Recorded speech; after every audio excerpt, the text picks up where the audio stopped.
Hello guys, welcome to my new blog. तो আজকের ভিডিওটা তোমরা দেখতে থাকো, তো খুবই খারাপ লাগবে। তো ভিডিওটা দেখে তোমরা স্কিপ না করে দেখতে থাকো। এগুলো দেখতে তো পারছো গাইস, এগুলা তো ভেঙে দিল তো সরকাররা। তো এখন কি করা যাবে, সরকার যা করতে চাইছে তাই করা লাগবে। তো এগুলো যে ধান কাটতে, তাও এগুলো মাটি সব নিয়ে নিল।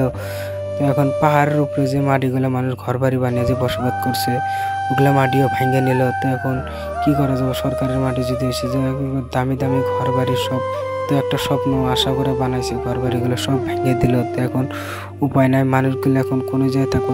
তোমরা যদি এখানে দেখতে তোমাদের খারাপ লাগতো। তো আমি যখন ভিডিওটা করছি আমার বহুত খারাপ লাগছে ভিডিওটা করে। তো আমি এখন তোমাদের দেখানোর জন্য তাও ভিডিওটা করে দেখাইতেছি গাইস। তো এগুলা যত ঘরবাড়িগুলো আছে আমি তোমাদের দেখাইতেছি, তো দেখতে থাকো। তো এগুলা যে ঘরবাড়ি আমি তো সব জায়গায় দেখাবো। তো আমি পিছনের মাটিগুলো যে দেখতে পাচ্ছ, ওই মাটিগুলো সব নিয়ে নিছে। তো এখানে ওই গ্রামটা বহুত গ্রামে মানুষ আসলো, তো ওগুলা মানুষগুলোর ঘরবাড়িগুলো সব ভেঙে দিছে। তো গাইস, তো এগুলা ভিডিওর মাধ্যমে তো দেখতে লাইক শেয়ার সাবস্ক্রাইব বেশি বেশি করে করবা, কমেন্ট করবা তো কিরকম হইলো। তো ভিডিওটা দেখবা।